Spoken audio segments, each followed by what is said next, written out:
Hey everyone! So today's challenge is to write a full song with just bass, a bow, and maybe this brush right here. The rules are that I have to play melody, drums, bass line, harmony, everything on bass, and I have to play the melody using the bow. And the biggest challenge is that it actually has to sound good. I do have a little bit of a head start. I released a clip a few years ago where I was playing bass with a bow, and it seems like you guys really liked it since that video got 9 million views. But that was just a clip. The goal today is to see if I can actually make a full song like this. So I'm going to show you the writing and the recording process, and then at the end I'll show you the full song and we'll see if this insane idea actually works. I've already bought some cello strings which cost way too much money, so please slap the like button so maybe I can cover the cost of making this video. I also got this resin or whatever it's called from a tree outside, and it's been a while since I played bass with a bow, so let's see how my skills are holding up. I might be a little bit rusty, so let's see if I need some practice.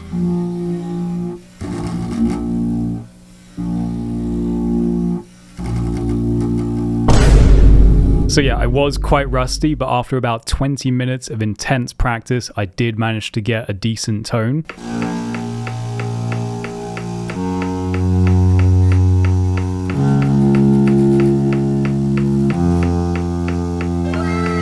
Alright, now we need the melody, and this is the tricky part.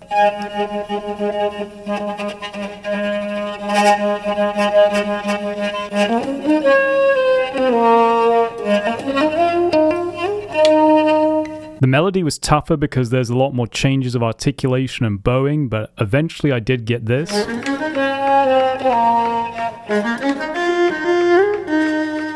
I'm also going to add those nice tapping arpeggios.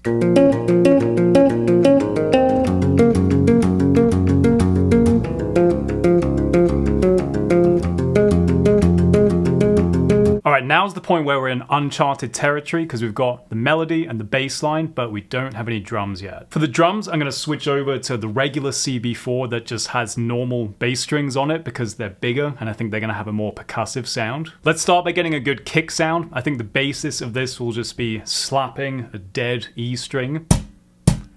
But as you can hear right now, that doesn't sound that great yet. So I'm going to make some adjustments on the quad cortex here. I'm going to add some EQ. I think this one, parametric 8.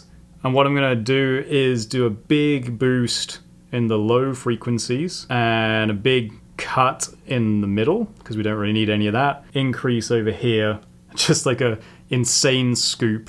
Let's have a listen to how that sounds. Alright, that's already starting to sound more like a kick drum, but I want it to sound a bit more atmospheric too. So I'm going to add some reverb to this. Yeah, nice long decay, although it is the kick, so I don't want it to be too muddy. Pretty high mix. Let's have a listen to this.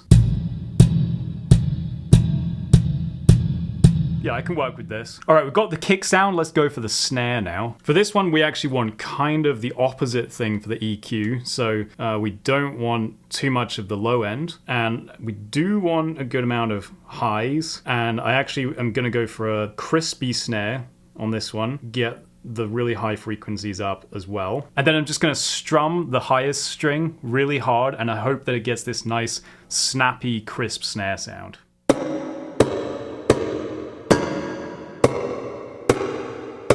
And now all that's left is the hi-hat sound, because we've got kick and snare. So for this one, I'm going to use the brush and hit the G string. It doesn't sound crisp enough for me, so I think we need some more high end. Come on. And maybe actually a little bit less of the mids. And definitely don't need really any of the lows.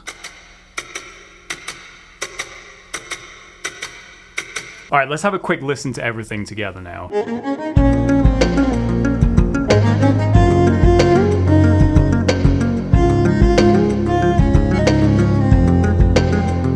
That's sounding pretty nice. We've got the main themes already. Now we need like a middle section bridge type of thing. I often like to switch things up tone-wise in the bridge, so I'm going to go for some tapping on the regular CB4, since that's a sound that we haven't heard in this song yet.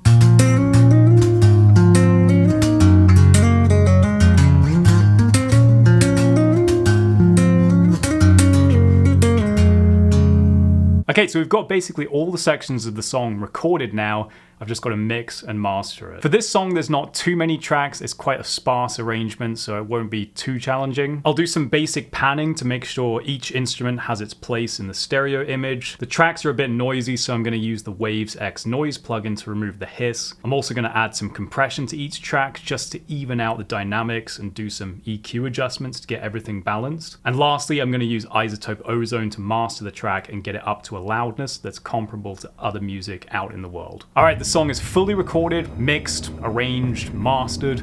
Let's have a listen and hear if it sounds any good.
Okay, I think that turned out pretty nicely, but let me know your thoughts in the comments. Also, let me know if you think this song is worthy of being on my next EP, which comes out in June. Thanks so much for watching. I hope you enjoyed this insight into my recording and writing process. Let me know if you want more videos like this in the future. Have a great day, and I'll see you in the next video.